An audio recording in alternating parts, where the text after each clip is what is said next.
Story Thirsty Crow. प्यासा कौवा. Once there was a crow.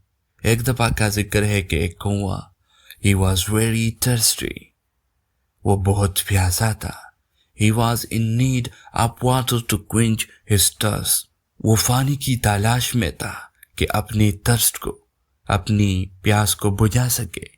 He flew here and there in search of water. वो इधर और उधर उड़ा पानी की तलाश में.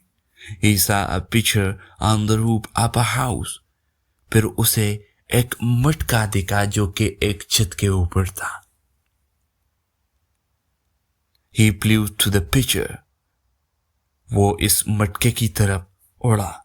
He found that the water was at the deep of the pitcher. उसने देखा कि पानी मटके के बहुत ही नीचे थी. His beak could not reach the water. उसकी चोंच उसकी तरफ नहीं पहुंच सकी उस पानी की तरफ. He was unable to drink water. और वो पानी पीने के काबिल नहीं हुआ. He saw some pebbles near the pitcher. फिर उसे कुछ कंकरियां यानी पत्थर दिखाई दी पिचर के नजदीक, मटके के नजदीक. He dropped the pebbles into the pitcher one by one. फिर उसने उस पत्थरों से एक एक करके उस मटके में डाला. The level of the water started rising. फिर पानी का जो सतह था वो ऊपर की तरफ बढ़ रहा था. As it come up to the mouth of the pitcher, he drank it and flew away.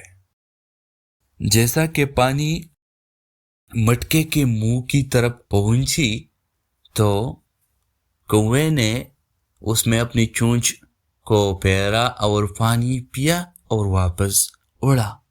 सो इसका मोरल क्या है? मोरल इसका है कि necessity is the mother of invention, के जरूरत इजाद की माँ है.